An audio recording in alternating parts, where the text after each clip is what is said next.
Bueno, primero que todo agradezco la invitación, felicito al equipo, sé que hay una organización tremenda aquí, así que vamos a hablar de un tema muy relevante.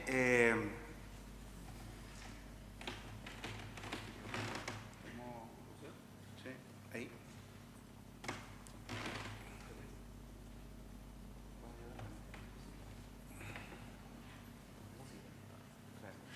Pausa. Bueno, un tema muy relevante, ya que prácticamente todos durante nuestras vidas tendremos dolor lumbar. Es la segunda causa de consulta en Estados Unidos, la tercera causa de discapacidad ajustada por edad y causa muchos gastos, especialmente con respecto al ausentismo laboral. Afortunadamente, el 90% de estos casos es un lumbago no específico y que en 6 a 8 semanas se resolverá. Lo que vamos a tratar de disecar acá es que no se nos escape ese 10% que realmente necesita estudio. Bueno, entonces el enfoque que yo les propongo, no hay una receta de cocina para esto, no hay un algoritmo, no hay un algoritmo, pero estos son tips que les voy a entregar para tratar de orientar un poco a cómo enfocar este dolor lumbar y que no se nos escape ese 10%. 1, tratar de precisar el origen. 2, tener presente las banderas rojas. 3, utilizar una clasificación que pueda ser útil para nosotros en la clínica y en base a eso decidir si sí o no estudio complementario. Entonces, cuando ustedes se enfrenten a cualquier síndrome regional musculoesquelético, tengan presente esto. 1, el dolor es referido. ¿Cómo va a ser este?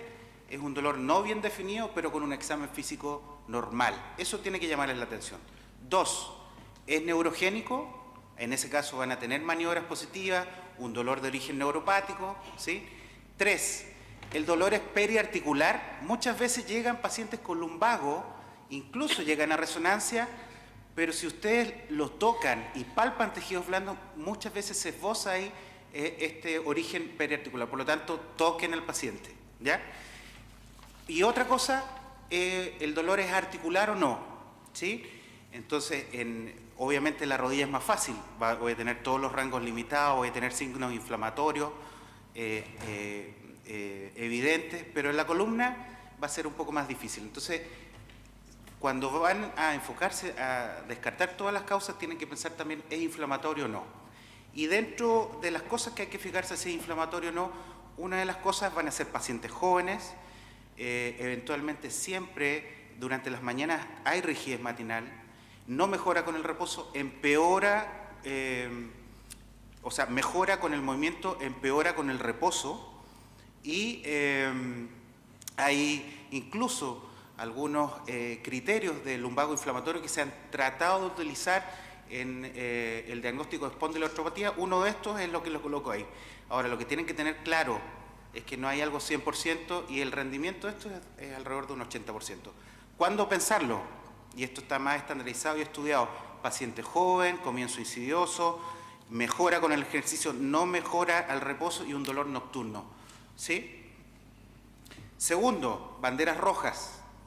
¿Qué hay de las banderas rojas? Lo que tienen que tener también claro acá es que es un consenso de expertos. ¿Qué hay de evidencia en cuanto a esto? Hay inconsistencias, ya sea para fractura o para neoplasia. Como ven acá en este estudio, de los pocos que hay de revisión sistemática, que fue publicado en la BMJ y que es lo más consistente, hablan del uso prolongado de esteroides y fracturas. Y aquí, más consistente todavía, neoplasia, típico. A veces consideran la edad por sí solo como riesgo o baja de peso. Lo más concreto en la historia para neoplasia es haber tenido un cáncer previo, ¿sí? Entonces, como le digo, ustedes pueden agregar, restar cosas, esto es consenso de expertos. La evidencia que hay se basa en estudios de baja calidad y son muy heterogéneos. Por lo tanto, tengan los que les propongo este grupo de banderas rojas. Historia de cáncer, baja de peso, eso pensando en cáncer, inmunosupresión, drogas endovenosas, uso de corticoides prolongados, pensando en infección, uso de corticoides prolongados, historia de trauma, caída menor en un paciente osteoporótico o caída menor con dolor lumbar en un paciente mujer frágil, piensen en fractura, o bien si tengo un dolor lumbar con signos neurológicos agudos como los que salen ahí. Tercero, otra herramienta que les puede ayudar, clasificar el diagnóstico. Hay una serie de clasificaciones de dolor lumbar, ¿sí? Pero creo que esta puede ser la más apropiada y que puede servir más a la clínica. Es un lumbago no específico, es asociado a una radiculopatía o fundamentalmente asociado a otra causa sistémica. Si ustedes tienen un lumbago no específico o incluso una lumbociática clara, sin mayor complicación, eventualmente le dan tratamiento conservador y saben que van a andar bien en las próximas semanas. Entonces, tenemos todas estas herramientas de historia de examen físico que le pedimos entonces. ¿Cuándo pedir las cosas? Si yo sospecho y tengo estas banderas rojas y sospecho cáncer o infección, resonancia con contraste y exámenes para ver parámetros inflamatorios. Trauma, radiografía simple. Complicación neurológica, resonancia sin contraste. Y si yo tengo un paciente joven con un lumbago inflamatorio, una radiografía de articulaciones sacroiliacas bastaría como estudio inicial. Finalmente, quiero decirles que es una patología frecuente. Todos lo vamos a ver en algún caso, que no se nos escape ese 10%. Entrevisten bien y toquen a los pacientes, ahí está el 80% del diagnóstico. Tengan en claro la bandera roja y no pidan exámenes de más. Gracias.